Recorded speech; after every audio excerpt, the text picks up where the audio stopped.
Black Rock Shooter. Such a unique series. What started as a simple illustration on Pixiv skyrocketed into a full-blown media franchise complete with its own anime, games, manga, and even figures.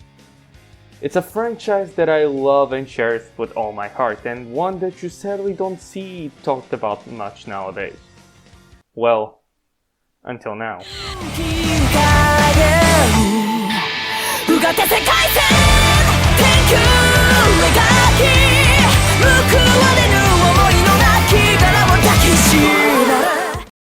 So, to celebrate the new anime dropping this April and the figure based on the 10th anniversary illustration of Black Rock Shooter, there was a question in my mind that I had while slaving to get enough money to buy said limited edition figure. What even is a Black Rock Shooter, or rather, what is the essence of Black Rock Shooter? To answer this, I decided to cut this video into 3 sections. First, we have the song, then the anime from the 2010s, and later the PSP game. Yes, I do know that there is some manga and some offshoot media, but because I already feel insecure how pretentious the video sounds, I'd rather not stress it with rants about how Petite Rock Shooter is actually an allegory for the human condition. So, without further ado, let us start!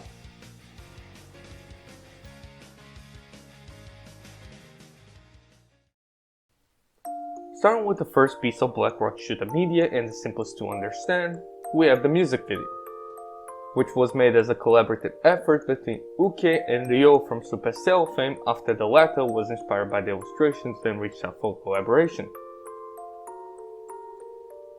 The song lyrics talk about someone who's been stuck in a downward spiral, cursing their fate yet not finding the strength to move forward. So as a last-ditch effort, they wish on a shooting star and call out for Black Rock Shooter. And as they cry, remembering the good old times and the gentle fragrance of days long gone, they find the courage to move forward while declaring that they're not alone because Black Rock Shooter is watching over them. And if they ever forget this fact, they'll just simply sing the song again. Which, now that I think about it, it has a really nice loop component that symbolizes the up and downs of life. Although Uke went on record that he didn't shed any light on Black Rock Shooter as a character while making the song, Ryo managed to write the lyrics based on the drawings themselves and on how Black Rock Shooter helped Uke recover from his artist slump. So in a way you could see this as an artist communicating with his muse and finding strength to move forward with their work despite their trepidations. Oh hey, odds and ends, how do you get it? Needless to say, the music video was a massive success, and this massive popularity only attracted the interest of Good Smile Company and later an anime studio by the name of Studio Orchette.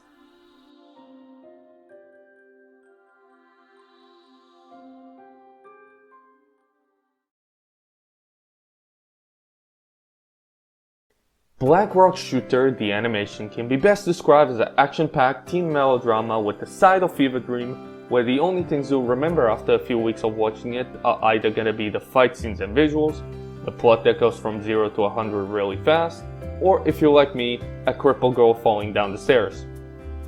The anime grabbed the vague themes that people could already infer from the song and turns it into something more literal. Black Rock Shooter and Dead Master are now sort of guardian angels for the main cast, and the theme of not running away and not being alone are still there. Most blatant example being the last fight of the anime ending in a giant friendship cannon. So how did Studio Orchette manage to spice up what seems to be a bland adaptation of the song's themes? By giving everyone emotional damage, of course, why wouldn't they? Yes, turns out Black Rock Shooter and the other Orchette drawings are intrinsically linked with our character's mental state. And as the show goes on, we get to see whose mental state gets put to the ringer that episode. Be it due to the actions of our goody two-shoes protagonist, other characters furthering their own goals, or simply because the plot demands it. Seriously, I've watched this scene multiple times and I still do not understand why Black Rock Shooter kills Kohachi's other self. From Tokonashi, no, not that one, going from having a toxic relationship with Kagari to breaking away from said toxic relationship, only to try to reconnect with her after an extreme case of jealousy, to you, whose life was so horrible that the only way she thought she could escape was by switching places with her other self and live on the world of emotions, where she fights all day, ironically making it the best coping mechanism out of the main girls. Everyone is miserable, no exceptions. Some people might say Sai is not miserable, but I know that if I had to counsel students on a daily basis, on top of dealing with a mythical world made out of mankind's emotions, I would feel miserable enough to strangle a kid or two. Even our super optimistic Mato, who thinks everyone can become a good person, only acts the way she does not only because she's genuinely kind, but also because she didn't want to become spiteful or to be hated by others. Instead, preferring to bottle up all her anguish while being as friendly and polite as possible. A good thing for everyday interactions, such as school and work, but it can make one seem inapproachable by comparison. But more importantly, it can break you. "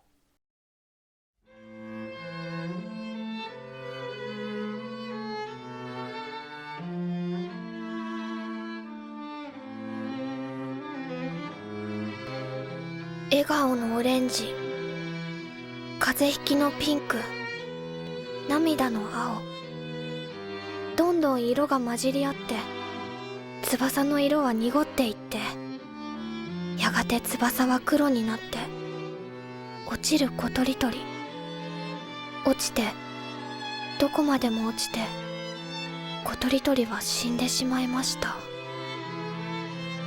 死んでしまいました。心が死んだってことだよ。心が死んだってことだよ。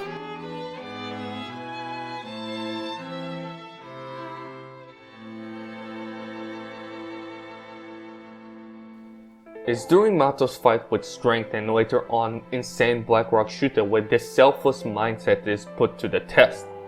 With Strength, a girl whose pain is so deep she closes herself off from reality, acting as a foil to our main character. A girl whose kindness is so vast she seems blind to reality. And Insane Black Rock Shooter being all those pent up feelings being amplified and manifested. Getting hurt is a part of life, but so is hurting others, whether intentionally or not.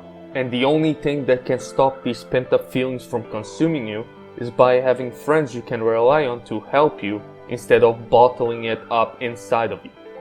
And it's understanding those facts that Mato is able to call upon the other characters' other selves and defeat Insane Black Rock Shooter with the previously mentioned giant friendship cannon. The anime's ending song also complements its themes about friendship, loneliness, and emotional pain, with lyrics reflecting how we wish we could be someone else sometimes. How we are so used to getting hurt and that intentions are meaningless without actions to back them up. But also how we carry on through the up and downs of life towards an uncertain future that hopefully will be brighter. The world might be a bleak place sometimes, but it's still beautiful because of the friends we make and the moments we share with them. And it's those moments that help us grow as caring and wonderful people in this uncaring and shitty world. Well, that certainly was depressing. Fortunately, I have something to lighten up the mood a bit.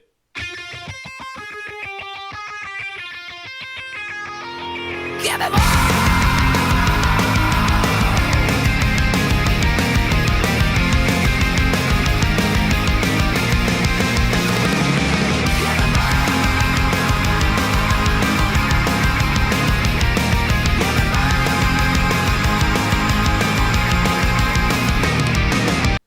God, I love that intro.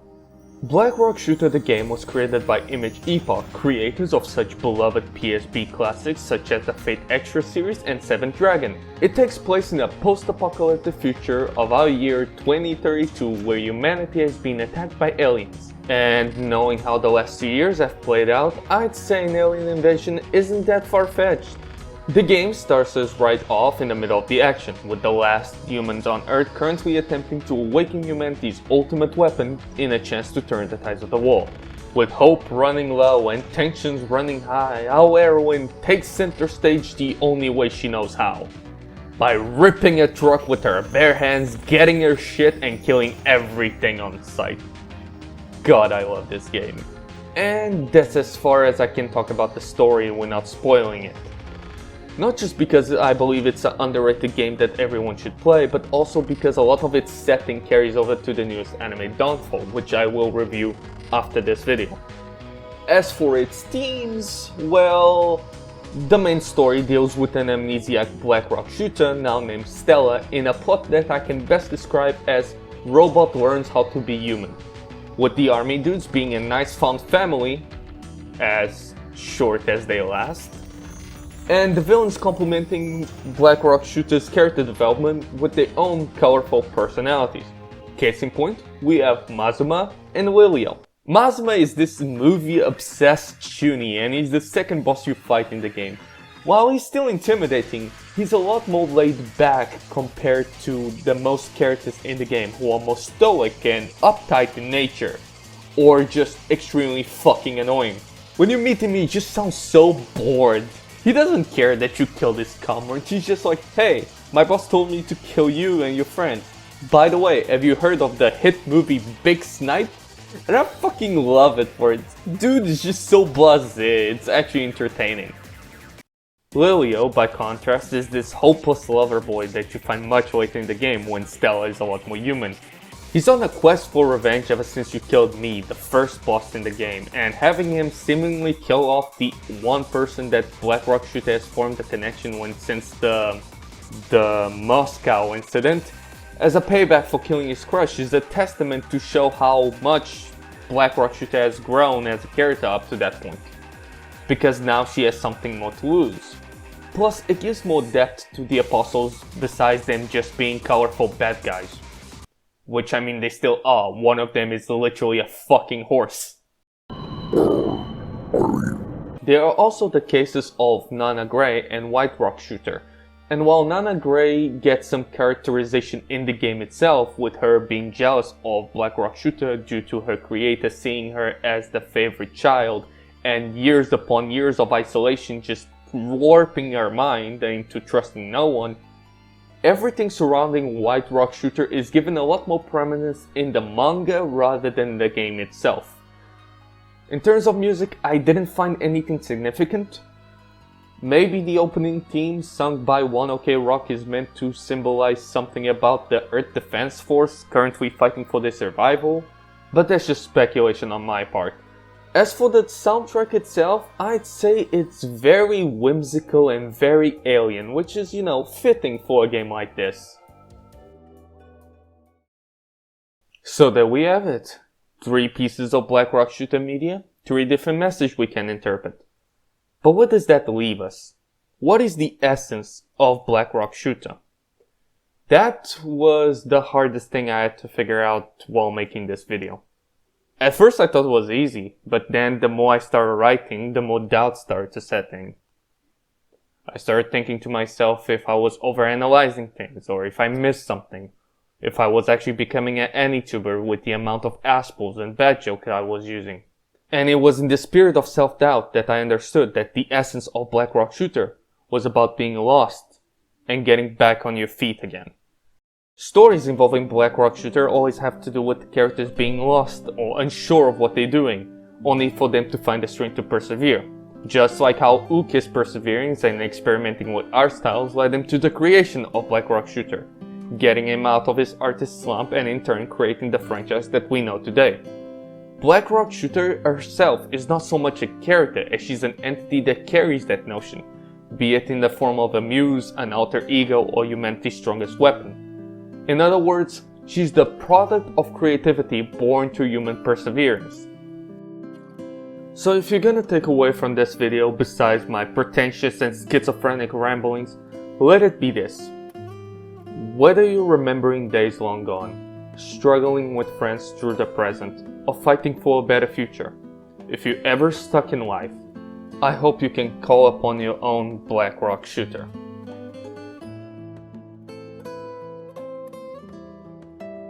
Hi, thanks for watching my YouTube video. I'm sorry this took so long to make. This was actually supposed to come out in August at the latest, and it is now the end of December. And I apologize if my voice sounds weird at times. I've literally done too many fucking recordings. It's actually starting to grow numb. I think it's actually growing numb. I'd like to give a special thanks to my good friends Nacho and Nedoka Hanamura on Twitter.